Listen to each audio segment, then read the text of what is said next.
దేవుని వాక్యం చూసుకుందాం. అపోస్తలుల కార్యములు 17వ అధ్యాయము 30వ వచనం 31వ వచనం కూడా చదువుకుందాం. అపోస్తలుల కార్యములు 17వ అధ్యాయము 30-31 వచనాలు ఎవరైనా మైక్లో చదివిన సహాయం చేయండి. ఆ అజ్ఞాన కాలములను దేవుడు చూచి చూడనట్టుగా ఉండెను. ఇప్పుడైతే అంతటను అందరూ మారు మనసు పొందవలనని మనుషులకు ఆజ్ఞాపించుచున్నాడు.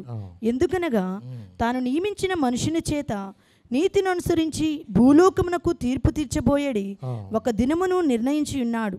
మృతుల్లో నుండి ఆయనను లేపినందున దీని నమ్ముటకు అందరికీ ఆధారము కలుగజేసి ఉన్నాడు.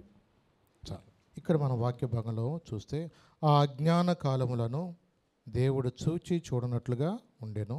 ఇప్పుడైతే అంతటను అందరూ మారు మనసు పొందవలని మనుషులకు ఆజ్ఞాపించుచున్నాడు. ఎందుకనగా తాను నియమించిన మనుషుని చేత నీతిని అనుసరించి భూలోకమునకు తీర్పు తీర్చబోయే ఒక దినము నిర్ణయించున్నాడు. మృతుల్లో నుండి ఆయన లేపినందున దీని నమ్ముటకు అందరికీ ఆధారము కలిగజేసి ఉన్నాడు. చూడండి, ఇక్కడ అపోస్తలుడైన పౌలు గారు ఏథెన్స్ పట్టణానికి వెళ్ళి అక్కడ బహు విగ్రహారాధనతో ఉంటున్న ఆ ప్రాంతాన్ని చూసి తన ఆత్మలో ఎంతో పరితాపం పట్టలేక ఆ ప్రాంతంలో ఉన్న అనేక మంది వాళ్ళు చాలా దేవతా భక్తి గలవారైనట్లుగా అక్కడ ఉన్న వాళ్ళందరూ కూడా ఎప్పుడు ఏదో ఒక క్రొత్త విషయాలు వినటం ఎందు వాళ్ళ ఆసక్తి కలిగిన వారు కాబట్టి వారి మధ్యకి వెళ్ళి మీరు చాలా భయభక్తులు కలిగిన వారు ఉన్నారు, కానీ మీరు చేస్తున్న భక్తి విషయంలో మరి ఏదైతే దేవుడు సమస్తాన్ని సృష్టించిన సృష్టికర్త అయి ఉన్నాడో ఆయన ఆకాశానికి భూమికి ప్రభు అయిన కాబట్టి చేతితో చేయబడిన వాటిలో దేవుడు ఉండడు. ఎందుకంటే దేవుడు అనేవాడు మానవులు సృష్టించాడు, మానవులు సృష్టించిన వాడు దేవుడు కాదు. కాబట్టి అందరూ కూడా అంతటా మారు మనసు పొందాలి. ఎందుకంటే ఆ అజ్ఞాన కాలంలో దేవుడు చూచి చూడనట్టుగా ఉన్నాడు. ఇప్పుడైతే అందరూ కూడా అంతటా కూడా ఏం చేయాలా? మారు మనసు పొందాలి అని ఎవరు చెప్తున్నాడు? మనుషులందరికీ ఆజ్ఞాపిస్తున్నాడు. మరి మనుషులకే కదా మారు మనసు అనేది అవసరము, ఈ లోకంలో జంతువులకు కాదు. ఎందుకు మారు మనసు అవసరము మనకి? అసలు మారు మనసు వాళ్ళకి ప్రయోజనం ఏంటి? అలాగే మారు మనసు పొందిన మనము ఆ మారు మనసును ఆ రక్షణను ఎలా కాపాడుకోవాలి, ఎప్పటి వరకు కాపాడుకోవాలి? నిజమే, ఎందుకంటే ఆయన మారు మనసు అనేది అవసరం గురించి చెప్తున్నాడు. అక్కడ ఏమనంటే ఆ అజ్ఞాన కాలంలో దేవుడు చూచి చూడనట్టుగా ఉన్నాడు అనంద వాక్యంలో. చూచి చూడనట్టుగా అంటే నాకు తెలిసినంత వరకు ఇప్పుడు కృపాకాలంలో ఉన్నాం కాబట్టి మనమే చాలా అదృష్టవంతులు అనిపిస్తుంది నాకైతే. ఆ కాలంలో పరిస్థితులు ఎలా ఉండేయంటే మనుషులు చేసిన పొరపాట్లు బట్టి దేవుని దృష్టికి కోపం వస్తే పూర్వకాలంలో మనకు తెలుసు కదా, నోవాహు యొక్క కుటుంబము ఆ ఓడలో ప్రవేశించిన వారు తప్ప మిగిలిన వారు ఎవరు కూడా భూమి మీద బ్రతికలేరు. అలాగే కొన్నిసార్లు మనం చూడవచ్చు ఆ సొదొమ గొమొర ప్రాంతాల్లో కూడా చూస్తే వాళ్ళు చేసిన పాపాన్ని బట్టి ఆ ప్రాంతం అంతా కూడా అగ్ని గంధకములతో కాల్చివేయబడినట్లుగా ఇప్పటికీ మన చరిత్రలో మనము అవి చూసుకోవచ్చు ఎవరైనా సరే. అంటే ఆ కాలంలో జరిగిన పరిస్థితులను బట్టి నిజంగా ఆ కాలంలో దేవుని యొక్క ఉగ్రత వస్తే నిజంగా కొన్ని ప్రాంతాలు కూడా కనపడవు. అలాంటి భయంకరమైన సిట్యువేషన్ పూర్వం ఉంటూ ఉండేది. నిజమే. మరి దేవుడు మనల్ని ప్రేమించి ఈ కృపాకాలంలో మనం ఉన్నాము. అలాగే ఇశ్రాయేలు ప్రజల విషయంలో కూడా మనం చూస్తే కొరింథీ పత్రికలో పౌలు గారు ఒక మాట చెప్పాడు. మీరు మొదటి కొరింథీ పత్రికలో చూస్తే 10వ అధ్యాయం 8 నుంచి కొంచెం 11 వచనాలు చదవండి. ఆ కాలంలో వారు చేసిన పొరపాటును బట్టి ఎంతమంది ఎలా చనిపోయారో కూడా జస్ట్ అక్కడ హింట్ వస్తాం మీకు. అక్కడ మొదటి కొరింథీ 10వ అధ్యాయము 8 నుంచి 11 చదవండి. మరియు వారి వలె మనము వ్యభిచరింపక యుందుము. వారిలో కొందరు వ్యభిచరించినందున ఒక్క దినముననే 23,000 మంది కూలిరి. మనము ప్రభువును శోధింపక యుందుము. వారిలో కొందరు శోధించి సర్పము వలన నశించిరి. మీరు సనగకుడి. వారిలో కొందరు సనిగి సంహారకుని చేత నశించిరి. చూడండి, ఇక్కడ ఏముందంటే ఆ దినముల్లో ఇశ్రాయేలు ప్రజలందరూ కూడా ఒకే బాప్తిసము అలాగే ఒకే ఆహారము భుజించారు, అలాగే ఒకే పానీయము కూడా పానం చేశారు. అలాంటి వారు అనేక సందర్భాల్లో దేవునికి వాళ్ళ ఇష్టం లేక అరణ్యములోనే వాళ్ళందరూ కూడా సంహరించబడ్డారు. అవిశ్వాసం వలన, అలాగే దేవుని యొక్క వ్యతిరేకంగా మాట చేయటం వలన, వ్యభిచార పాపాన్ని బట్టి, సనగటాన్ని బట్టి. అందుకని ఏమో తెలుసా, వారిలో కొందరు వలె మీరు విగ్రహారాధకులై ఉండకుడి, మరియు వారి వలె మనము వ్యభిచరింపక ఇందుము. వారిలో కొందరు వ్యభిచరించినందున ఒక్క దినమునే 23,000 మంది కూలిరి. అంటే వ్యభిచార పాపాన్ని బట్టి ఎంతమంది మీదకి ఆ తెగులు వచ్చిందో చూసారా?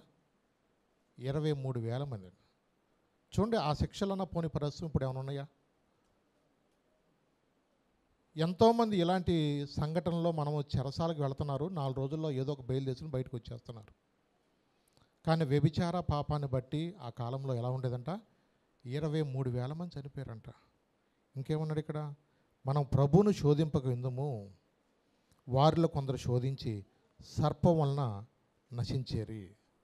అంటే అనేక మంది తాపకరమైన సర్పం చేత మీరు శనగకుడి, వారిలో కొందరు శనిగి సంహారకుని చేత కూడా నశించిపోయారు.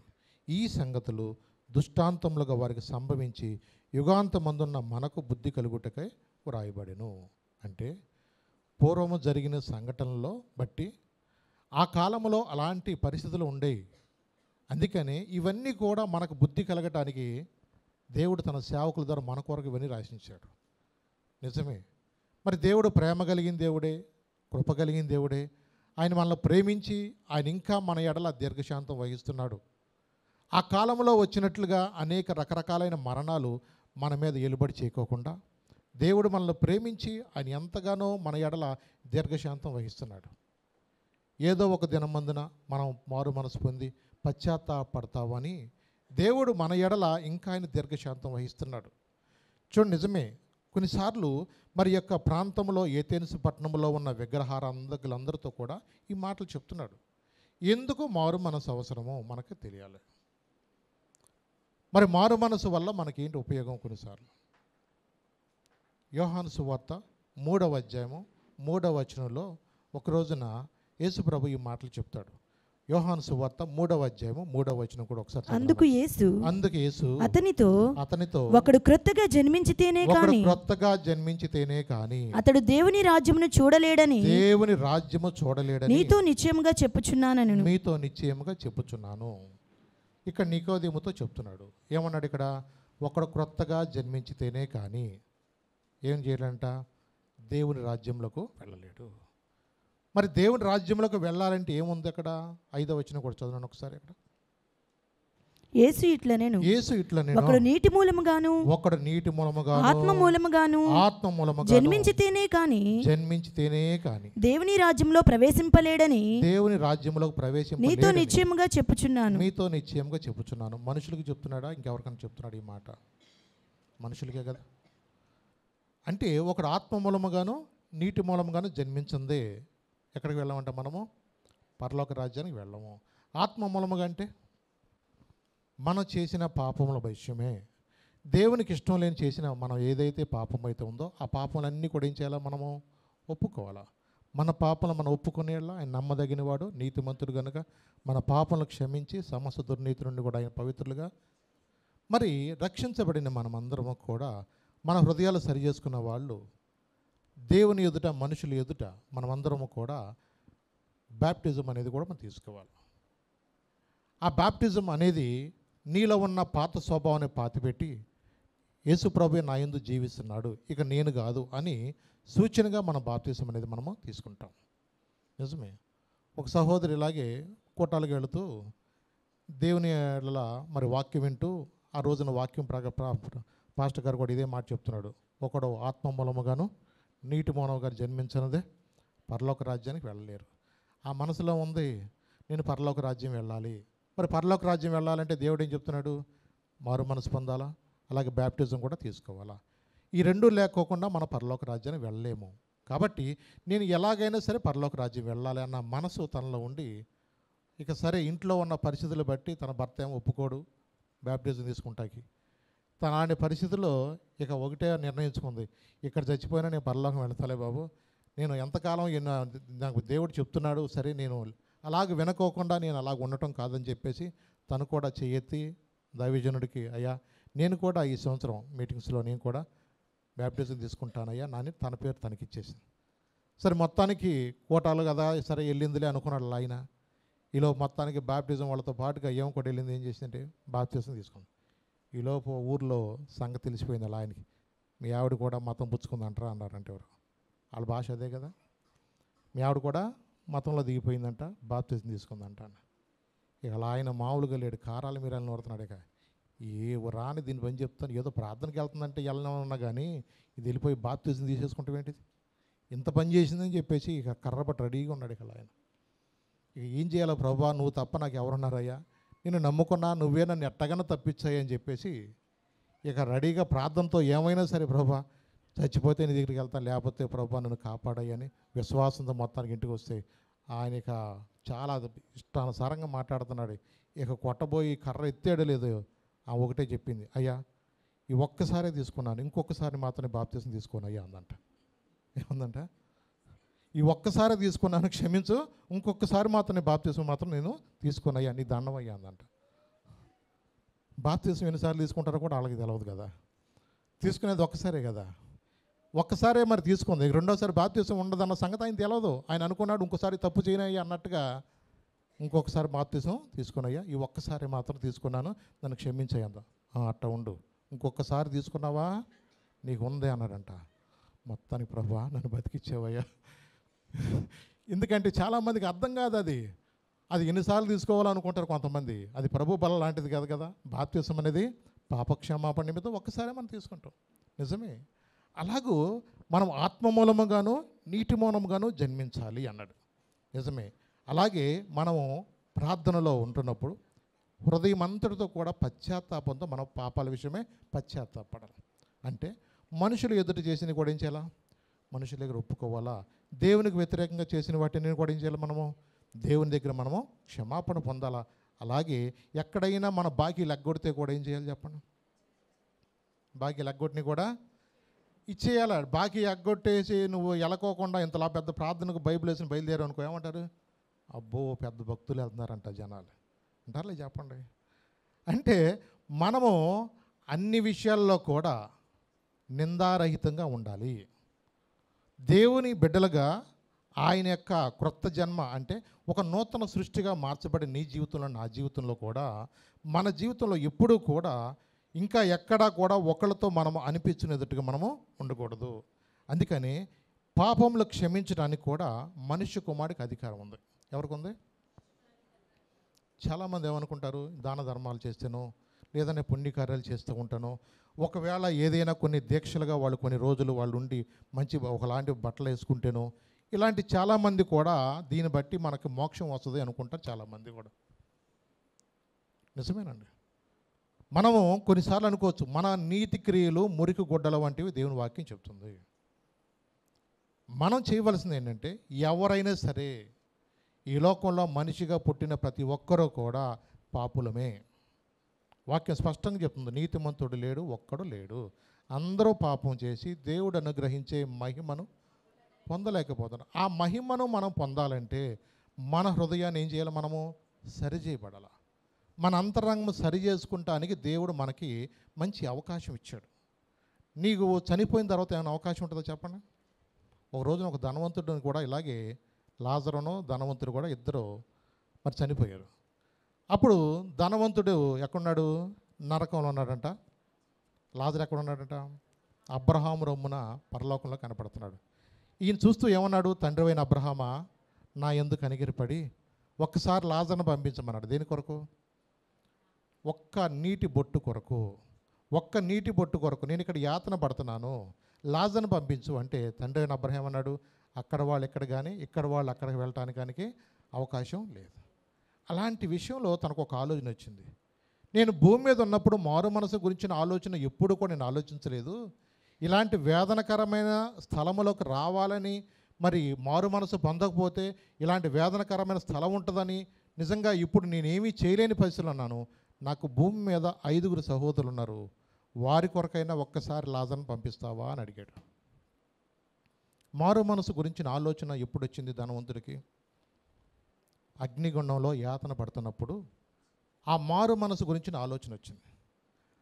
చనిపోయిన తర్వాత మారు మనసు గురించిన ఆలోచన మనం కలిగి ఉంటే ఏమన్నా ఉపయోగం ఉందా? నీ గొంతులో ప్రాణం ఉండంగానే నీ గుండె చప్పుడు ఆగిపోకముందే ఆ మారు మనసును గురించిన వాక్యము మనం విన్నప్పుడు మన హృదయమంతటితో కూడా మనం ఏం చేయాలంటే, దేవా నేను పాపిని, నన్ను క్షమించు, ఎన్నోసార్లు నేను విన్నాను కానీ ఎన్నోసార్లు నిర్లక్ష్యంగా ఉంటున్నాను, ఇక మీదట నేను అలా నిర్లక్ష్యంగా ఉండకోకుండా రక్షణ పొందడానికి నాకు సహాయం చేయమని ప్రభు సన్నిధిలో మనం ప్రార్థన చేయాలి. మనుషులందరికీ చెప్తున్నాడు దేవుడు, ఈ లోకంలో ప్రతి ఒక్కరూ కూడా అందరూ అంతటా మారు మనసు పొందాల్సిందే. ఆ మారు మనసు అనుభవం లేకపోతే ఎవరు కూడా దేవుని రాజ్యానికి వెళ్ళలేరు. నిజమే. ఈ లోకంలో ఏది సంపాదించినా, నీకు ఏది ఉన్నా సరే, ఎన్నాళ్ళు నీవు జీవించినా గాని ఏమున్నది ఈ లోకంలో, ఎన్నాళ్ళు నీవు చేసిన క్రియలన్నిటికీ తీర్పున్నది పైలోకంలో,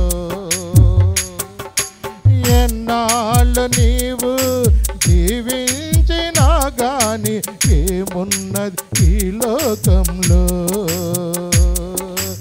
ఇన్నాళ్ళు నీవు చేసిన క్రియలన్నిటికీ తీర్పున్నది పైలోకంలో. తీర్పు దినమునందున ఆయన ముందుర నీవు పిలిచే ధైర్యం నీకుందా? తీర్పు దినమునందున ఆయన ముందుర నిలిచే ధైర్యం నీకుందా?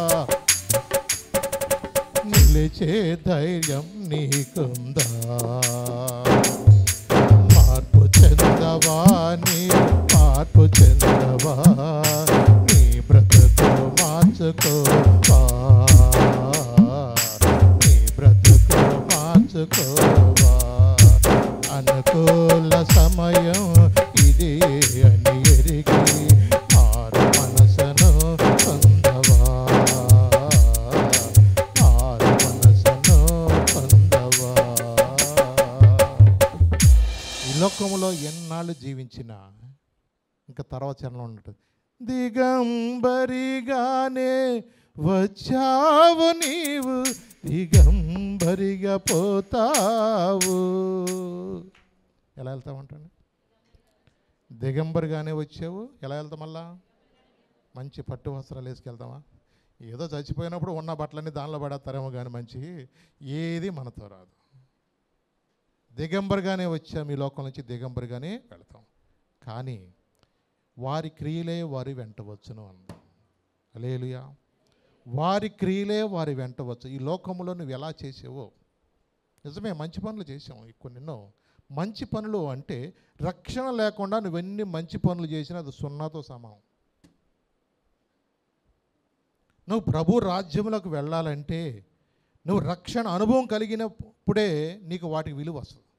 ఏది చేసినా సున్నానే. ప్రభువుని కలిగి ఉన్నామంటే దాని పక్కన ఒకటి వస్తుంది. ఆ సున్నాలన్నిటికీ ఏమవుతుంది తెలిసినప్పుడు విలువ అనేది పెరుగుతుంది.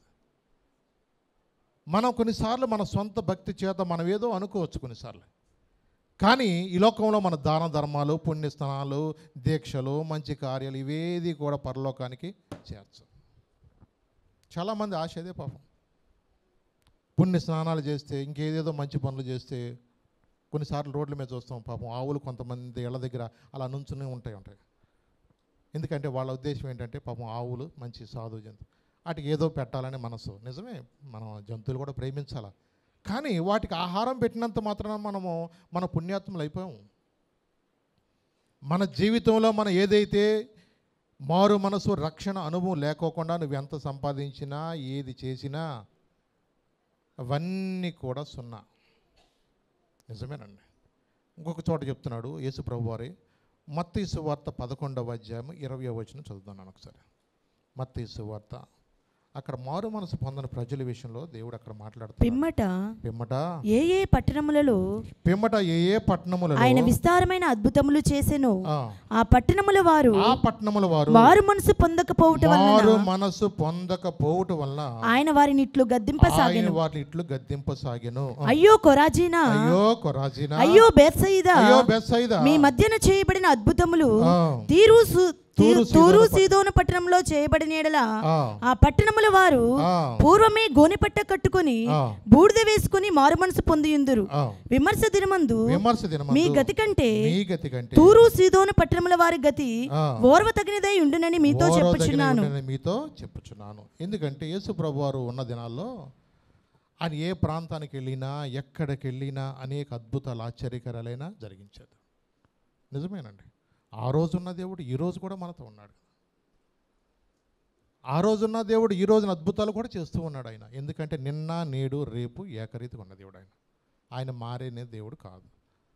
మార్పు చెందడు ఆయన. కొన్నిసార్లు మనమే పరిస్థితులు బట్టి మారిపోతూ ఉంటాం. మనం అవసరాన్ని బట్టి మన దేవుని వాడుకుంటాం, కరివేపాకులు తీసి పక్కన పెడతాం. నిజమేనండి. ఎన్ని అద్భుతాలు వాళ్ళ మధ్య చేసినప్పుడు ఆయన ఏమన్నాడు తెలుసా? ఆ పట్టణముల వారు మారు మనసు పొందకపోవటం వలన ఆయన వారిని ఇట్లు గద్దించారు. అయ్యో కొరాజీనా, అయ్యో బెత్సయిదా, మీ మధ్య చేయబడిన అద్భుతములు తూరు సీదోను పట్టణంలో చేయబడిన ఆ పట్టణముల వారు పూర్వమే గోనె పట్ట కట్టుకొని బూడిద వేసుకొని మారు మనసు పొందారు. నిజమే. ఒక రోజున నినివే పట్టణం విషయంలో కూడా దేవుడు అందుకని దైవజనుడు పంపించాడు. దేవుని దృష్టిలో ఆ పట్టణం యొక్క పాపము బహు ఘోరంగా ఉన్నప్పుడు వారందరూ దేవుని వాక్యం విని మారు మనసు పొందితే సరే, లేకపోతే ఆ పట్టణమును దేవుడు ఏమన్నాడు? 40 రోజుల లోపల నాశనము అయిపోతున్నాడు. సువార్త ప్రకటించిన తర్వాత రాజు కానించి సామాన్యుల వరకు వాళ్ళందరూ కూడా గోనె పట్ట కట్టుకుని బూడిద వేసులో కూర్చుని ఉపవాసం ఉండి ఏం చేశారు? వాళ్ళు ప్రార్థన చేశారు. చూడండి, నిజమే. వాక్యం విన్న తర్వాత మన జీవితాల్లో కూడా మారు మనసును గురించిన అవగాహన లేకుండా ఇంకా ఎవరు ఉండకూడదు.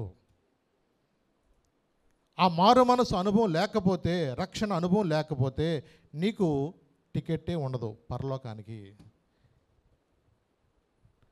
మనం ఎవరైనా సరే, మా నాన్నగారు పెద్ద పాస్టర్ గారు అన్నా, ఇంకెవరు పాస్టర్ గారు అయినా, మా ఆవిడ మా ఆయన ఎంత అన్నా, నువ్వేమన్నా అనుకో, ఎవరి జీవితం వాళ్ళదే లెక్క. ఎవరి జీవితం వాళ్ళది లెక్క. మనం ఎవరైనా సరే దేవుని ఎదుట మనం నిలబడినప్పుడు నీ జీవితం నా జీవితము అక్కడ స్కాన్ అయిపోతూ ఉంటుంది మొత్తం. ఇంట్లో ఎన్నన్నా దాయొచ్చు, మనం ఆయన ముందు మనం దాయగలుగుతామో చెప్పండి? ఆయన కళ్ళకి ముందు మనం ఏది దాయలేమండి. భార్య తెలియకుండా ఉండొచ్చు, భర్తకు తెలియకుండా ఉండొచ్చు, అమ్మ నాన్న తెలియకపోవచ్చు, కానీ దేవునికి మనం ఏమైనా దాయగలమా? మన నోట్లో మాట అంట మన పెదవులకు రాకమునిపై ఆయన తెలుసు అంట ఆయనకి. నువ్వు సముద్రం దిగంతంలోకి వెళ్ళినా ఆయన మనం చూస్తున్నాడంట. ఆకాశంలో నరులందరూ కూడా ఆయన ఏం చేస్తున్నాడు? ఆయన పరిశీలన చేస్తున్నాడు ఆయన. అందుకని ఎన్నో సందర్భాల్లో కూడా దేవుడు మనతో మారు మనసును గురించి మాట్లాడుతున్నప్పుడు, ఎందుకంటే ఏ వ్యక్తి అయినా సరే రక్షణ అనుభవం అనేది లేకపోతే ఆ మారు మనసు అనేది ఫస్ట్ స్టెప్. ఎక్కడికి? అది మారు మనసు పొందిన వ్యక్తి పరలోక రాజ్యం వెళ్ళడానికి మొదటి మెట్టు అంతేది. అక్కడ నువ్వు జాగ్రత్తగా నిలబడి దినదినము నువ్వు ఎదగాలి. ఎలా ఎదగాల? పరిశుద్ధాత్మలో కూడా నువ్వు ఎదగాలి. ఆ అనుభవంలోకి మనం ఎదగాలి. అందుకని అపోస్తుల కార్యములు 2వ అధ్యాయంలో ఇంకొక మాట చెప్పాడు. 2వ అధ్యాయం 38వ వచనం చదువున్నాను ఒకసారి. అక్కడ పేతురు గారు ఒక మాట చెప్పాడు. అపోస్తుల కార్యములు 2వ అధ్యాయం 38వ వచనం. పేతురు, మీరు మారు మనసు పొంది పాప క్షమాపణ నిమిత్తము ప్రతివాడు యేసుక్రీస్తు నామమున బాప్తిస్మము పొందుడి. అప్పుడు మీరు పరిశుద్ధాత్మను వరము పొందుదురు. పరిశుద్ధాత్మని వరము పొందుతారు. చూడండి, ఇక్కడ కూడా పేతురు గారు ఏమన్నాడు తెలుసా? మీరు మారు మనసు పొంది పాప క్షమాపణ నిమిత్తము ప్రతివాడు కూడా బాప్తిసం అనేది పొందుకోవాలి. బాప్తిసం మీరు పొందుకున్నప్పుడు పరిశుద్ధాత్మ వరాలు కూడా మీరు పొందుకుంటారు. చూడండి, ఎందుకంటే మారు మనసు అనేది స్టార్టింగ్ మాత్రమే. దేవుని సన్నిధిలో నువ్వు ఎంతగా నువ్వు దేవుని సమర్పించుకుంటావో ఆ సమర్పణను బట్టి, నీ త్యాగాన్ని బట్టి, నీ ప్రార్థనా జీవితాన్ని బట్టి దేవుడు నీకు కొన్ని కృపావరాలు ఇస్తాడు. వాళ్ళకి యేసు ప్రభుతో ఉన్న వాళ్ళే మేడగది అనుభవం వాళ్ళని ఏం చేసిందంటే తెలియకోకుండా వాళ్ళని దేవుని యొక్క పరిశుద్ధాత్మ వాళ్ళని సర్వస్వచ్ఛను నడిపించింది సువార్తను ప్రకటించడానికి. అలాగే అనేక రకరకాలైన కృపావరాలు కలిగిన వారుగా వాళ్ళు ఎక్కడికి వెళుతున్న అనేక మందికి ఆశీర్వాదకరంగా ఉన్నారు. ఒకరోజు శృంగార దేవాలయం దగ్గర ముందు అలాగే పుట్టిన మొదలుకొని కుంటూ అక్కడ పడున్నాడు. వాడు అనుకుంటున్నాడు ఏదైనా నాకు సహాయం దొరుకుతుందేమో అని. సహాయం కోరం అనుకుంటే ఏమన్నాడు అప్పుడు, వెండి బంగారాలు లేవు కానీ నాకు కలిగిందే నేను ఇస్తున్నాను, నజరుని యేసునామమున లే అని వాడిని చేయి పట్టుకోగానే ఏం చేశాడు, దిగ్గున లేచాడు. వాడు అలాగ లేచి గంతులేస్తూ వాళ్ళతో పాటు మందిరానికి వెళ్ళిపోయాడు. ప్రజలందరూ ఏమనుకుంటున్నారు, నిజంగా ఎంత ఆశ్చర్యపోతున్నారు. నిజమే, ఇవన్నీ కూడా యేసు ప్రభు చేసిన కార్యాలే యేసు ప్రభు శిష్యులు కూడా చేశారు. నిజమేనండి, ఆ రోజున్న దేవుడు ఈ రోజు కూడా ఉన్నాడు దేవుడు. ఎందుకంటే కొన్నిసార్లు మనం అనుకోవచ్చు నువ్వు నమ్మితే ఆ కార్యం చూస్తావు. మార్కు 16 అదే ఉంది కదా, 16లో ఏముంది కదా, నమ్మితేనే నువ్వు ఆ కార్యాలు చూస్తావు. నమ్మిన వారి వల్ల ఈ సూచక్రియలు కనపడు. నమ్మపోతే ఏముంటుంది నీకు, శిక్ష. రాయబడి ఏమి రాయబడి చదవండి ఒకసారి, మార్కు సువార్త 16 నుంచి. నమ్మి బాప్తిస్మం పొందినవాడు రక్షింపబడును. నమ్మి మీరు బాప్తిస్మం పొందితే మీరేం చేస్తారు, రక్షించబడతారు. నమ్మని వానికి శిక్ష విధింపబడును. నమ్మలేదా, నీకు చెప్పాడు దేవుడు, స్పష్టంగా చెప్తున్నాడు.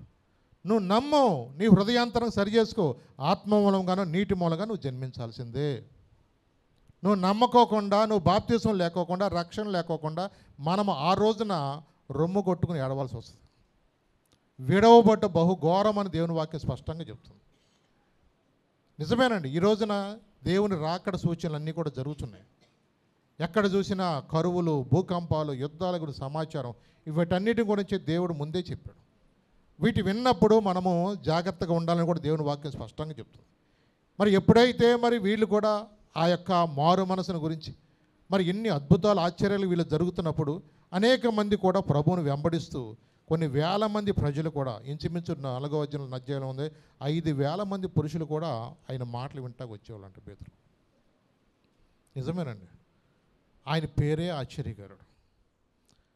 మనం ఎప్పుడైతే దేవుని బిడ్డలుగా రక్షించబడిన మనము పరిశుద్ధాత్మ అనుభవం మనం పొందుకుంటామో తెలియకోకుండానే దేవుని యొక్క కృపావరాలు ఆశ కలిగిన వారికి ఇస్తాడు దేవుడు. ఎవరికి ఇస్తాడు, ఆశ కలిగి ఉండాలి మనసులో. నేను కూడా ఇలాంటి అద్భుతాలు నా ద్వారా కూడా జరగాల, నేను కూడా చెయ్యాలా అని మనసులో ఆశ ఉండాలి. ఏదో వచ్చాం వెళ్ళామంటే కుదరదు మనకి. ఎప్పుడు కూడా మనసులో ఏంటంటే ఒకలాంటి స్ట్రాంగ్గా నీకు ఒక నిర్ణయం అనేది ఉండాలి. దేవుని కొరకు నాకు ఇచ్చిన ఆ కొద్ది జీవితంలో దేవుని కొరకు నేను వాడబడాలా, నేను కూడా ప్రార్థన చేసి అద్భుతాలు జరగాల అన్న మనసు ఉన్నప్పుడు నీ హృదయాంతరంగంలో కూడా దేవునికి మహిమకరంగా నువ్వు జీవించినప్పుడు అలాంటివి జరుగుతాయి. దేవుని మహిమను ఎవరూ దొంగిలించకూడదు. ఎందుకంటే కార్యాలు చేసేది ఆయన, ప్రాణం పెట్టింది ఆయన. ఏదైనా జరిగేది యేసు నామములోనే ప్రార్థన చేసే జరుగుతాయి తప్ప ఏ ఒక్క మనిషి వల్ల కూడా జరగదు. కాబట్టి ఆయన మహిమను ఎవరూ దొంగిలించకూడదు. ఆయన మహిమార్థమై ఆయన మన ఘనపరిచేటట్టుగా నీ విశ్వాసంతో ప్రార్థన చేస్తే పొందుకునే వ్యక్తిలో కూడా ఏముండాలా, విశ్వాసం ఉండాలి. నువ్వు నమ్మితే ఆ కార్యం చూస్తావు. నీ జీవితంలో నా జీవితంలో కూడా మనమందరము కూడా మారు మనసు అనుభవం అనేది మనం పొందుకుంటేనే రేపటి దినం ముందు ఒక నిరీక్షణ ఉంటుంది. ఆయన రాజ్యంలో మనం వెళ్ళాలన్నా, పరలోక రాజ్యం మనం సంపాదించుకోవాలన్నా మారు మనసు, రక్షణ, బాప్తిజం లేకోకుండా ఎవరు వెళ్ళలేము. అదే యోహాను సువార్తలో కూడా ఉంది, ఒకడు శరీరము తిని నా రక్తము తాగువాడే పరలోకానికి వెళ్తాడు. అంటే ఎవరైనా సరే ప్రభు బలలో పాల్గొనేవాళ్ళు ఆ దినాల్లో, ఎందుకంటే ఇంటింట కూడా రొట్టె విరిచేవాళ్ళంట. తెల్లారికి ఎవడుంటాడో కూడా తెలిసేది కాదు పరిస్థితి ఆ రోజుల్లో. సంఘములో అలాంటి భయంకరమైన సంఘటనలు జరుగుతూ ఉండే. వాళ్ళు ప్రాణాలు ఏ దినముకు ఆ దినం అరిచేతులు పెట్టుకుని ఈరోజు మనం అందరం బతికున్నాం అని చెప్పేసి ఆ రోజు ఏదో ఒక ఇంట్లో చేరి ప్రార్థన చేసుకుని వాళ్ళు ప్రభు బలలో పాల్గొంటూ ఉండేవాళ్ళు. పరిస్థితులు ఎలా ఉంటే తెలిసేది కాదు. ఆ రోజుల్లో నిజంగా చాలా నిర్దాక్షిణ్యంగా చంపేసేవాళ్ళు. ఈ రోజులో కూడా చూస్తే అనేక ప్రాంతాల్లో సువార్త లేని ప్రాంతాలు, ఎన్నో ప్రాంతాలు ఉన్నాయి. నార్త్లోకి వెళితే మీకు అనేక ప్రాంతాల్లో అసలుకి సరైన సువార్త లేదు. మరి రానున్న దినంలో అనేక మంది కూడా దేవుని పరిచర్లో పాలిభాగస్తులు అవ్వాలని దేవుడు ఆయన ఇంకా ఆలస్యం చేస్తున్నాడు. నిజమే, దేవుడు ఎన్నోసార్లు చెప్తున్నాడు నేను త్వరగా వస్తున్నాను, అనేక సందర్భాలు చెప్తూ ఉంటాడు. కానీ ఎందుకు ఆలస్యం చేస్తున్నాడు ఆయన అంటే మనమందరము కూడా ఇంకా రక్షణ పొందాలని, ఇంకా దేవుని తెలుసుకోవాలని. చూసారా? అందుకని ఇంకొక చోట ఉంది, వీళ్ళందరూ కూడా మారు మనసు అనుభవంలో పొందిన వీళ్ళు, మేడగాదు అనే అనుభవం పొందిన వాళ్ళలో ఎలాంటి గొప్ప కార్యాలు జరిగినాయి అంటే 2వ అధ్యాయం అపోస్తుల కార్యంలో మొదటి నుంచి కొంచెం 4 వచనాలు చదువుదాం ఒకసారి. అపోస్తుల కార్యంలో 2వ అధ్యాయం మొదటి నుంచి 4 వచనాలు చదువుదాం. పెంతెకొస్తు పండుగ దినము వచ్చినప్పుడు అందరూ ఒక చోట కూడియుండిరి. అప్పుడు వేగంగా వీచు బలమైన గాలి వంటి ఒక ధ్వని ఆకాశము నుండి అకస్మాత్తుగా వారు కూర్చుండి ఉన్న ఇల్లంతయు నిండెను. మరియు అగ్ని జ్వాలల వంటి నాలుకలు విభాగింపబడినట్టుగా వారికి కనబడి వారిలో ఒక్కొక్కని మీద వ్రాలగా అందరూ పరిశుద్ధాత్మతో నిండిన వారై ఆ ఆత్మ వారికి వాక్శక్తి అనుగ్రహించిన కొలది అన్య భాషలతో మాట్లాడసాగరి. అన్ని భాషలతో వాళ్ళు మాట్లాడారు. అంటే మేడగది అనుభవంలో వాళ్ళందరూ కూడా వాళ్ళు ప్రార్థన చేస్తూ ఉన్నారు. అక్కడ ఇంచుమించు 120 మంది ఉన్నారు. వాళ్ళు 120 మంది ప్రభు చెప్పినట్లుగా వాళ్ళు ఎప్పుడైతే కలిసి అక్కడ ప్రార్థన చేస్తున్నారో, ఎందుకంటే వీళ్ళు అవన్నీ కూడా యేసు ప్రభు మాటలు విన్నవాళ్ళు. ఆయన ఆరోహణం అయ్యే ముందు, ఆయన వీళ్ళ కళ్ళ ముందు అలాగ ఆరోహణం అయిపోతూ ఉన్నప్పుడు దేవదూతలు అన్నారు, ఆయన ఏ రీతిగా వెళుతున్నాడో ఆ రీతిగానే ఆయన మళ్ళా తిరిగి రానయ్యన్నాడు. నిజమే, మీరందరూ కూడా ప్రార్థన చేయండి, కలిసి ప్రార్థన చేయండి అని వీళ్ళతో ఎప్పుడైతే చెప్పాడో, ఈ 120 మంది మేడగదిలోకి వెళ్ళి ప్రార్థన చేసినప్పుడు బలమైన గాలి, నిజంగా వాళ్ళు ఎన్నడూ అనుభవించని కొత్త అనుభవంలోకి వాళ్ళు వెళ్ళారు. ఆ అనుభవం వాళ్ళని ఏం చేసిందంటే తెలియని ధైర్యం వచ్చేసింది వాళ్ళలో. అప్పటి వరకు పేతురు అన్నింటిలో విషయాలు భయపడేవాడు, ఇక ప్రాణం మీద భయం లేదు.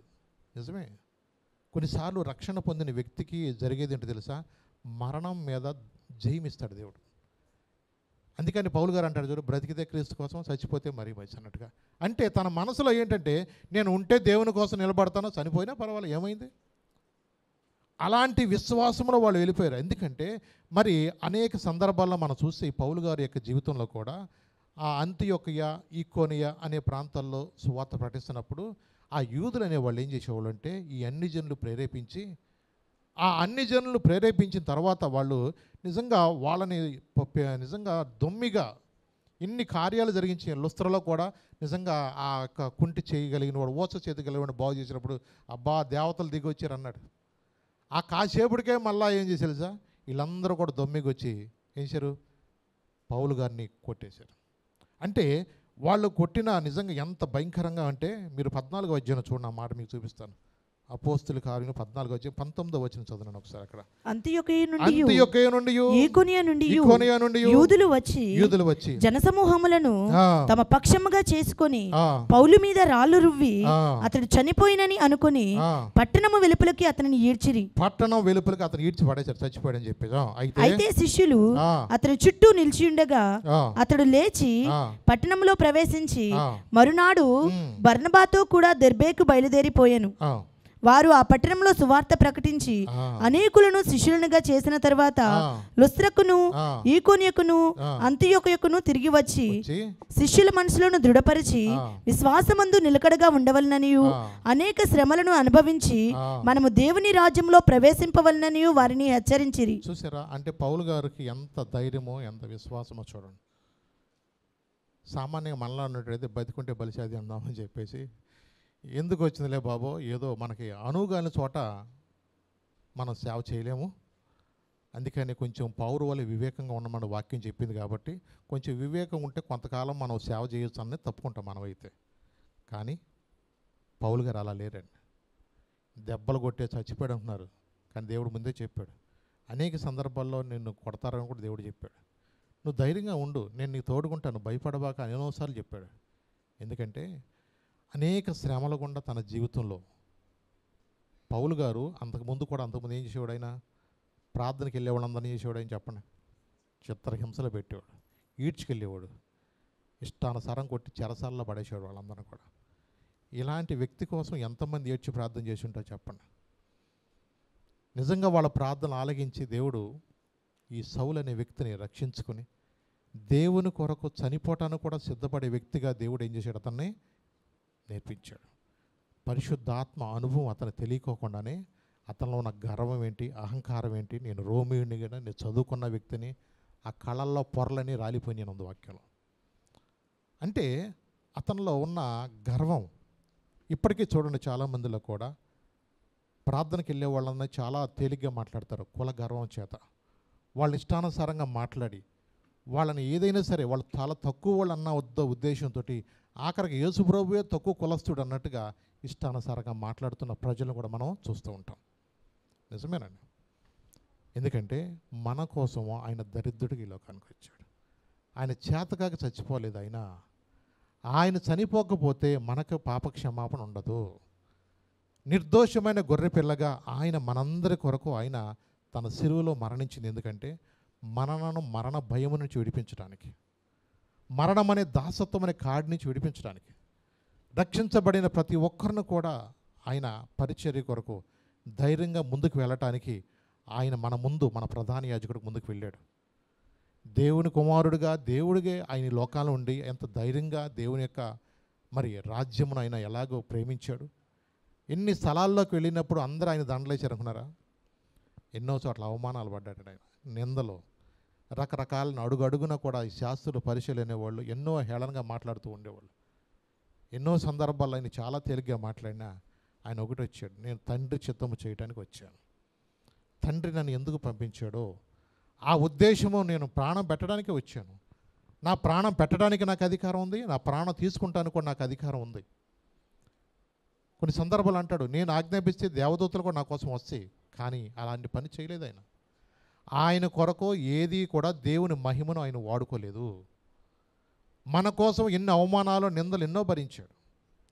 ఒక సామాన్యంగా మనం కూడా అనుకోవచ్చు ఈ రోజున, నిజంగా మనకి ఈ రోజున కొన్నిసార్లు మనకున్న పరిస్థితులను బట్టి, మనకున్న ఇబ్బందులను బట్టి మన కన్నీటితో ప్రార్థన చేస్తే దేవుడు మనకు ఎన్నోసార్లు దేవుడు ఎన్నో అద్భుతాలు ఆశ్చర్యకరం మన జీవితంలో జరిగిస్తూ ఉన్నాడు.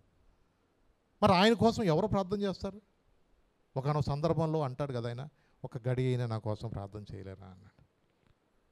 ఆయన మహారోధనతో కన్నీటితో ఆయన గెత్సెమనే తోటలో ఏడుస్తూ ఉంటున్నప్పుడు వాళ్ళ బ్రతిమలు ఆడతాడు. ఒకసారా, 2 సార్లా, చెప్పండి, 3 సార్లు కూడా వచ్చాడు. ఒక్కసారైనా నా కోసం 1 గంట అయినా మీరు ప్రార్థన చేయలేరా? వాళ్ళు అలసిపోయినట్టుగా వాళ్ళ నిద్ర భారంతో వాళ్ళు ఉన్నారు. నిజమేనండి. కొన్నిసార్లు మనము దేవుని కొరకు ఎన్నో చేయాలనుకుంటాం, దేవుని కొరకు ఏదో నిలబడాలనుకుంటాం, కానీ నిలబడలేని పరిస్థితి వస్తూ ఉంటుంది. ఎందుకంటే దేవుడిచ్చిన అవకాశాన్ని మనం సద్వినియోగం చేసుకోవాలి.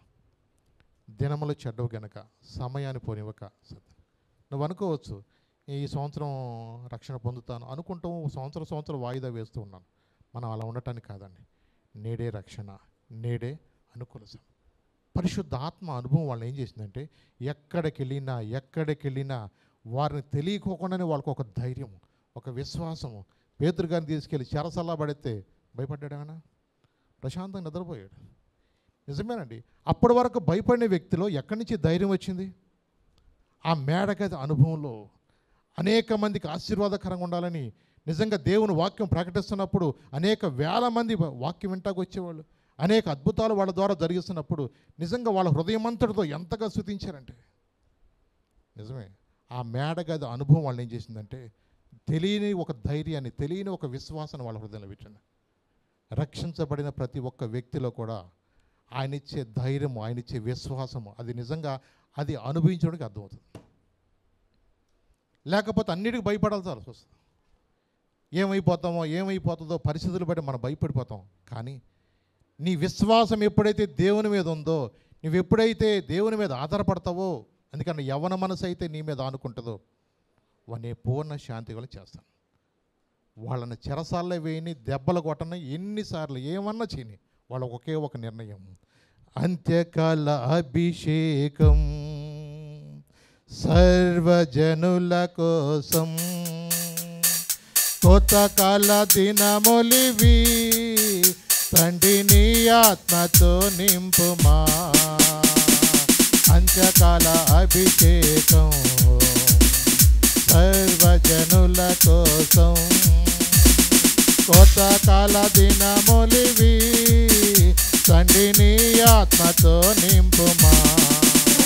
మండే అగ్నిగరా దేవా, అన్య భాషలతో అభిషేకించు, ఎగిసే గాలి వల్లే నన్ను తాకుమా, జీవనది వల్లే ప్రవహించుమా. మండే అగ్నిగరా దేవా, అన్య భాషలతో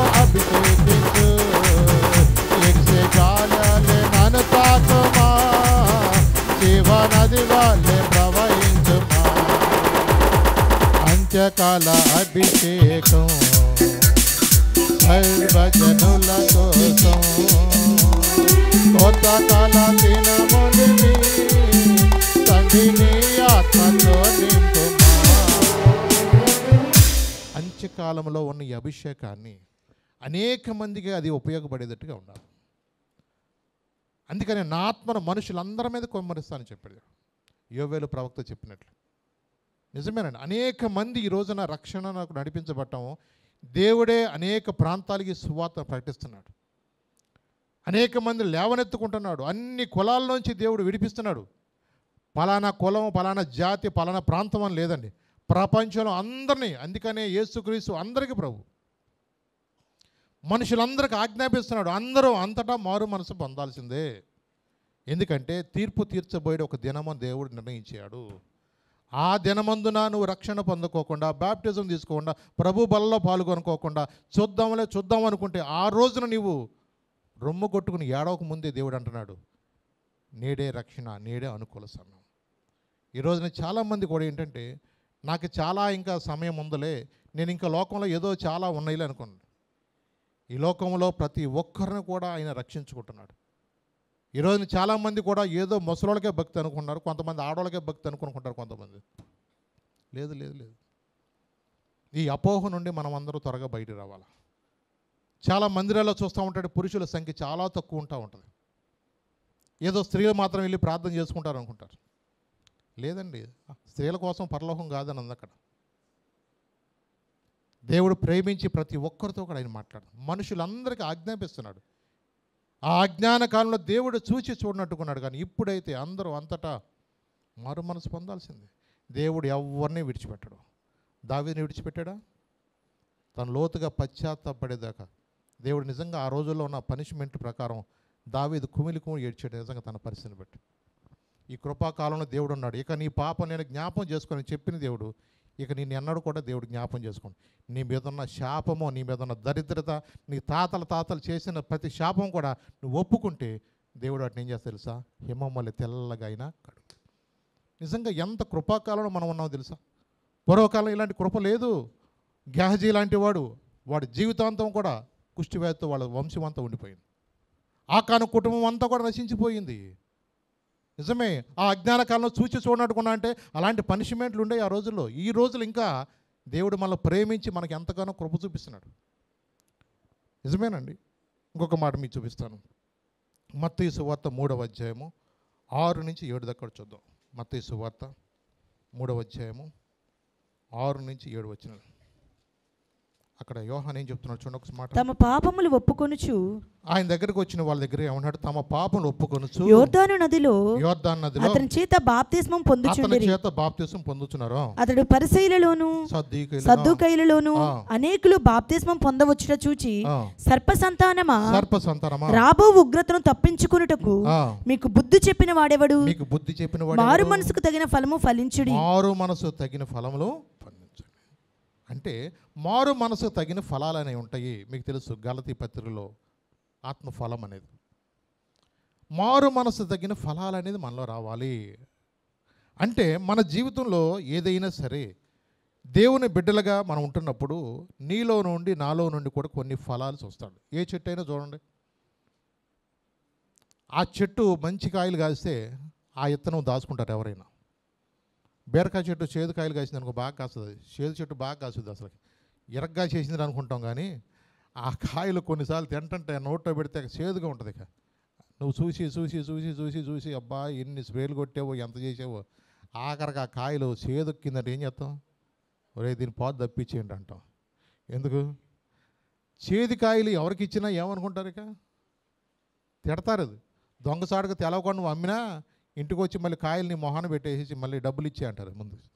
ఆ గోల కన్నా ఇది బెటర్. ఇంకా చూడండి, ఎందుకంటే నీవు నీ జీవితంలో వచ్చిన ఫలాలు చెప్తాయి. మన ఆత్మీయ జీవితంలో కూడా మనం వెళుతున్నప్పుడు నీలో నుండి నాలో నుండి కూడా దేవుడు కొన్ని ఫలాలు చూస్తూ ఉంటాడు. ఆ ఫలించని చెట్టుని ఏం చేయమన్నాడు? దేవుడు తీసి పారేయమన్నాడు. అందుకని దైవజనులు మనకిస్తాడు, దేవుడు వాక్యాన్ని మనకిస్తాడు. నువ్వు ఫలించాలని, నువ్వు ఆశీర్వించబడాలని, రక్షణ పొందాలని దేవుడు నిన్ను ప్రేమించి ఎన్నోసార్లు కూడా మనతో మాట్లాడుతూ ఉంటాడు.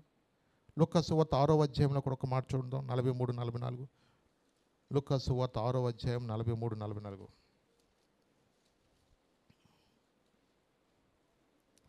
ఏ మంచి చెట్టును పనికిమాలిన ఫలములు ఫలింపవు, పనికిమాలిన ఫలములు ఫలింపవు. పనికిమాలిన చెట్టును పనికిమాలిన చెట్టు మంచి ఫలములు ఫలింపవు. మంచి ఫలాలు ఫలించవు. ప్రతి చెట్టు తన ఫలము వలన తెలియబడును. తన ఫలం వల్ల తెలియబడును. ముండ్ల పొదలు అంజూరపు పండ్లు ఏరుకొనరు, కోరింద పొదలో ద్రాక్ష పండ్లు కోయరు. సజ్జనుడు తన హృదయమును మంచు ధననిధిలో నుండి సద్విషయములను బయటకు తెచ్చును. దుర్జనుడు చెడ్డ ధననిధిలో నుండి దుర్విషయములను బయటకు తెచ్చును. హృదయము నిండి ఉండి దానిని బట్టి ఒకని నోరు మాట్లాడుతుంది. అంటే నీ జీవితంలో మార్పు చెందిన హృదయంలో మార్పు అనేది ఎక్కడ ఎలా కనపడుతుందో తెలుసా? ఇదివరకు నోరు తెరిస్తే బూతులు వచ్చాయి అనుకోండి, ఆ బూతులు అంటే రావు. కొంతమంది నోరు తెరిస్తే అబద్ధాలు ఆడతారు, ఎక్కడికో ఇళ్ళు వస్తారు, ఇక్కడే ఉన్నాము అన్నట్టుగా మాట్లాడతారు. అవన్నీ మార్పు అనేది వచ్చేస్తూ ఉంటుంది. కొన్నిసార్లు అది క్యాజువల్గా చాలా అబద్ధాలు అనేది సునాయాసంగా మాట్లాడేస్తారు. రక్షణ పొందిన వ్యక్తిలో, మార్పు చెందిన వ్యక్తిలో మొదట మార్పు ఏంటంటే నీ యొక్క నోటి మాటలు బట్టే కొంతవరకు అర్థమైపోతూ ఉంటుంది.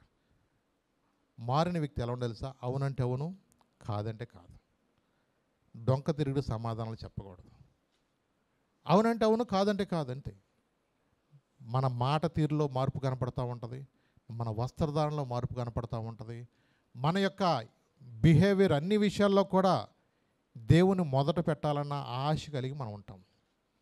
రక్షణ పొందకముందు ప్రార్థన ఏదో అరగంట ముందు వచ్చి కనబడి వెళ్ళిపోతాం. రక్షించబడిన తర్వాత నీ హృదయంలో దేవుడు నీతో మాట్లాడుతున్నప్పుడు నేను అనేక మంది కొరకు విజ్ఞాపన చేయాలా, నా తండ్రి పని మీద నేను ఉండాలి, అనేక మంది సన్నిధిలో ప్రార్థన చేయాలా. ఇంకా రక్షణ పొందవారు చాలామంది ఉన్నారయ్యా, ఇంకా నా బంధువులు అనేక మంది నశించిపోతున్నారయ్యా, మారు మనసు లేకోకుండా వాళ్ళందరూ ఒక నశించిపోతున్నారు. రాహాబ్ అనే వేశ్య తన ఇంటి వారందరినీ కూడా రక్షించుకోగలిగింది. తన ఇంటి వారందరూ రక్షించుకోగలిగింది. వేశ్యకున్న జ్ఞానం నాకు లేదు ప్రభువా, నా ఇంటి వారు ఇంకా నా బిడ్డలు రక్షణ పొందలేదయ్యా, నా ఇంట్లో వాళ్ళు చాలామంది ఇంకా దేవుని తెలుసుకోలేదయ్యా, ఏదో ప్రార్థనకు వస్తున్నారు కానీ మారు మనసు అనుభవం లేదయ్యా. ఆ మారు మనసు అనుభవం నా బిడ్డలకు దయచేయ, నా భర్తకు దయచేయ, నా భార్యకు దయచేయని ప్రార్థించే వ్యక్తిగా మనం ఉంటాము. నీ హృదయంలో, నా హృదయంలో అలాంటి మార్పు అనేది దేవుడిస్తాడు. లేకపోతే ఏదో వచ్చాం వెళ్ళాం అన్నట్టుగా ఉంటుంది తప్ప నీ హృదయం, నా హృదయంలో భారం అనేది ఉండదు. ఎందుకంటే ఆ వేదనకరమైన స్థలాన్ని గురించి నీకు అర్థమైనప్పుడే నీకు ఆ మారు మనసు గురించి అవగాహన అవుతుంది ఉంటుంది. మనదంతా శరీర సంబంధమైన దుఃఖం, రోగాలు వచ్చినప్పుడు ఏడిచేసి ప్రార్థన చేయటం, మనకున్న సమస్యలను బట్టి మన ప్రార్థన చేయటం, మన బిడ్డలకు ఏదైనా బాగోపోతే మన ప్రార్థన చేసి విశ్వాసం ఎదగటం, ఇంతవరకు అర్థమవుతుంది తప్ప ఆ వేదనకరమైన స్థలం నుంచి తప్పించబడాలంటే అందరూ అంతటా మారు మనసు పొందాలని దేవుని వాక్యం స్పష్టంగా చెప్తుంది. ఆ మారు మనసు అనుభవం లేకపోతే ఎవరు నిత్య రాజ్యంలోకి వెళ్ళలేరు. ఎందుకంటే వాళ్ళలో ఉన్న ప్రాచీన స్వభావం అనేది మార్పు చెందుతుంది. ఎఫ్సి పత్రికలో 4వ అధ్యాయము 22-24 దాకా కూడా చదువుదాం.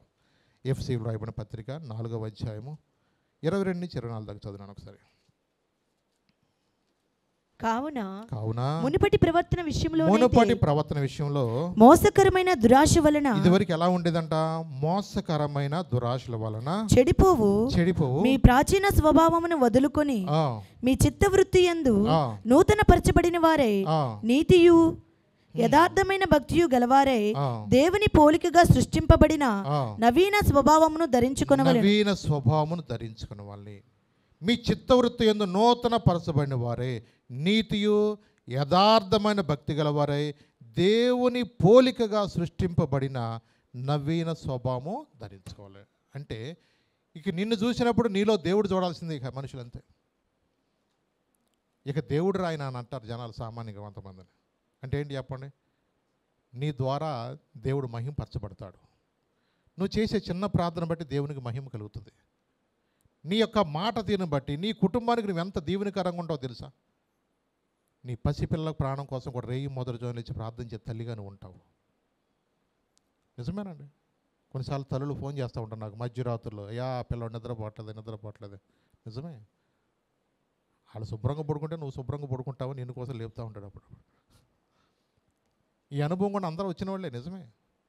చిన్నపిల్లలు కొంచెం సామాన్యంగా నిద్ర పోర ఇసుకిస్తూ ఉంటారు వాళ్ళు. భక్తి అంతా అప్పుడే వచ్చేస్తుంది మనకి నిజంగా. నీ బిడ్డల కోసం నువ్వు ప్రార్థన చేసే పరిస్థితిలో నువ్వు దేవుడు తీసుకెళ్తారు కొన్నిసార్లు.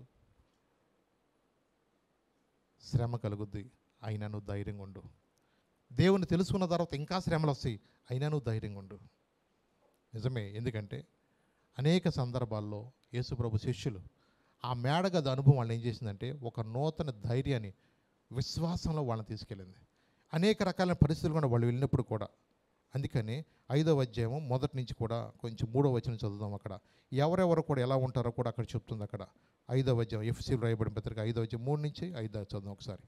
మీలో జాగ్రత్తమే కానీ, ఏ విధమైన అపవిత్రతే కానీ, లోభత్వమే కానీ వీటి పేరు కూడా ఎత్తొద్దు అన్నాడు. అయితే పరిశుద్ధులకు ఇది తగినది. కానీ కృతజ్ఞతావచనమేమో ఉచ్చరింపవలను. మరి మీరు బూతులైనను, పోకురి మాటలైనను, సరసోక్తులైనను. చూడండి, పల్లెటూరులో ఎక్కువగా మనుషుల్లో బూతులు ఎక్కువ మాట్లాడుతూ ఉంటారు. కొంతమంది పోకిరి మాటలు, ఈ సరసోక్తులు, ఈ మరదళ్ళతోటి బావలతోటి కొంతమంది సరసాలు ఆడుతూ ఉంటారు. కొంతమంది అలాగే ఇంటి పేరట్ని బట్టి వాళ్ళతో కూడా కొంచెం అలాగే సరసంగా మాట్లాడుతూ ఉంటారు. ఈ వాక్యంలో వింటున్న మన జీవితంలో ఇవి తగవు అన్నాడు. ఏం చేయకూడదు మనం చెప్పండి. సామాన్యంగా పల్లెటూరులో ఎలా ఉంటుంది? బావ వరుస అయిన వాళ్ళు కానీ ఇలాగో కొంతమంది ఇంటి పేరట్టిన వాళ్ళని బట్టి కూడా ఏమంటూ ఉంటారు, వాళ్ళని ఏదో తేలిగ్గా మాట్లాడతారు. నువ్వు ప్రార్థనకు వచ్చిన వ్యక్తి, రక్షణ పొందిన వ్యక్తి, నువ్వు అవన్నీ చేయాలి, నువ్వు నీకు తగవో. ఇదివరకు ఏదో అయిపోయింది, ప్రాచీన స్వభావంలో తెలియక ఆ కాలంలో నువ్వు ఏదో మాట్లాడేసావు. కానీ నవీన స్వభావం కలిగిన వ్యక్తిగా, రక్షణ పొందిన వ్యక్తిగా ఇవి నీకు తగవో. అందుకని మీరు వీటి పేరు కూడా ఎత్తకూడదు. బూతులైనను, పోకిరి మాటలైనను, సరసూక్తులు ఉచ్చరింపకూడదు. ఇంకేమన్నాడు? వ్యభిచారైనను, అపవిత్రుడైనను, విగ్రహారాధికుడై ఉన్న, లోభి అయినను, క్రీస్తు యొక్కయు దేవుని యొక్కయు రాజ్యమునకు హక్కుదారుడు కాడని సంగతి మీకు నిశ్చయముగా తెలియను. చూసారా? దేవుని రాజ్యములో మనం వెళ్ళాలంటే రక్షించబడిన మన జీవితంలో చాలా జాగ్రత్తగా ఉండాలా. వ్యభిచారమైన స్వభావం అంటే కొన్నిసార్లు మనం క్రియారూపంగా చేయకపోయినా అలాంటి చెడ్డ చూపులను బట్టి కూడా వ్యభిచార స్వభావం హృదయంలోకి వస్తుంది అన్నాడు. అపవిత్రుడైనను, విగ్రహారాధికుడు అంటే మన విగ్రహారాధన చేయకపోవచ్చు కానీ విగ్రహ సంబంధమైన ఆచారాలు చేస్తూ ఉంటారు కొంతమంది. అలాగే లోభి అయిన, క్రీస్తు యొక్కయు దేవుని యొక్కయు రాజ్యమునకు హక్కుదారుడు కాడని సంగతి మీకు నిశ్చయముగా తెలియదు. కాబట్టి మన ఆత్మీయ జీవితంలో మనం చాలా జాగ్రత్తగా ఉండాలి.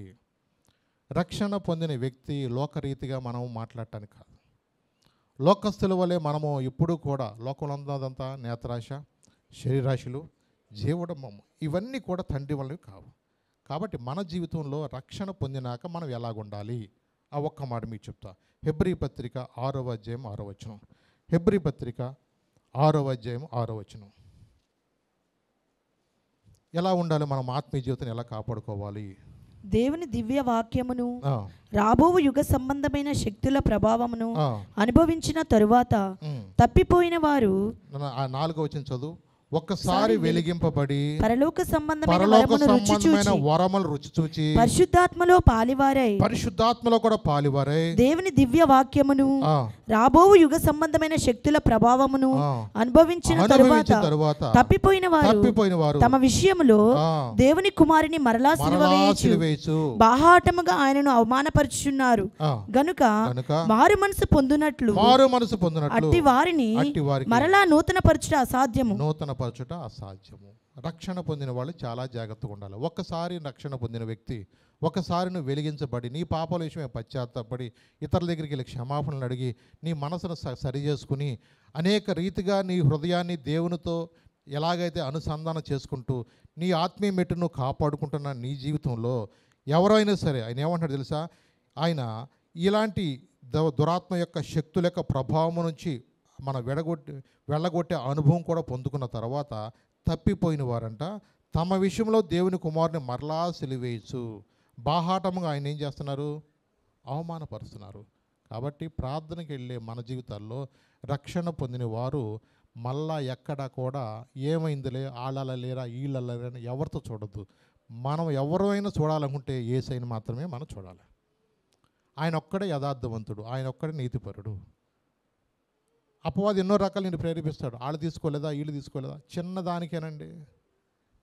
వృద్ధాప్య పెన్షన్ కావాలంటే 2 సంవత్సరాలు తక్కువైంది, దానికి కూడా ఏం చేస్తారు ఆధార్ కార్డులో చెప్పండి, మార్చేసుకునే వాళ్ళు ఉన్నారు. మీరు కాదులే, చూడండి. ఎందుకంటే ఆ మనస్సాక్షి అనేది మనం కాపాడుకోవాలి.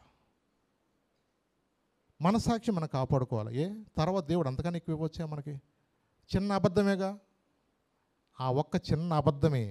అబద్ధికులందరూ ఎక్కడికి వెళ్తారన్నాడు? మండుచుండ అగ్నిగుండంలోకి వెళ్తారు. ఆ ఒక్క చిన్న అబద్ధం ఎందుకు నీ యొక్క జీవితంలో, ఎందుకు నువ్వు దేవునికి దూరం అయిపోవాలా?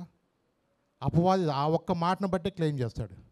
వాడు పెన్షన్ కోసమో, చేయూత పథకం కోసమో, ఆసరా కోసమో, ఇప్పుడు అవన్నీ లేవులే, పేర్లు మారిపోయినాయి. కానీ ఆ పథకాలన్నిటి కోసం అబద్ధం ఆడి వాళ్ళు లబ్ధి పొందారు. ఆ ఒక్క కారణాన్ని రేపొద్దున అపవాది గడు చూపిస్తూ ఉంటాడు. ఇన్ని సంవత్సరాలు అనవసరంగా ఈ పథకం ఆ పథకం అని చెప్పేసి డబ్బులు తీసుకుని, మరి వాళ్ళందరూ కూడా ప్రార్థనకు వచ్చేవాళ్ళే ఇంత మోసకరమైన చేసిన వాళ్ళు, వీళ్ళు ఎలా పరలోకానికి వెళ్తారని చెప్పు రేపొద్దున అపవాది కూడా మాట్లాడతాడు వచ్చి. మోషే గురించి తర్కించిన వాడు నీ గురించి నా గురించి మాట్లాడ్డా? దేవుడికి అన్నీ తెలుసండి. ఆయన కండ్ల నుంచి మనం ఎవరం తప్పుకోలేం. ఇప్పటికీ అవకాశం ఉంది, ఇప్పటికీ అవకాశం ఉంది. ఒకవేళ ఏదైనా పొరపాటున మనం ఏదైనా దేవునికి ఇష్టం లేని పనులు చేస్తే వాటిని ఒప్పుకొని విడిచిపెట్టాలని దేవుడు మన ఎడల ఇంకా దీర్ఘశాంతం ఉన్నాడు. చాలామంది అనుకుంటున్నారు, ఎప్పటి నుంచో వింటున్నానండి నేను, మారు మనసు పొందండి, రక్షణ పొందండి, ఆయన త్వరగా రానై ఉన్నాడు, తీర్పు తీర్చబోయే దినం ఒకటి నిర్ణయించాడని చెప్తున్నాడు, ఆయన రావట్లేదు అనుకోవచ్చు. ఇలాంటి వారి కోసం యేసుప్రభు దగ్గరగా ఉన్న పేతురు గారు ఒక మాట చెప్పాడు. 2 పేతురు 3వ అధ్యాయము 8-9 వచనాల్లో ఒక ఆయన మాట చెప్పాడు.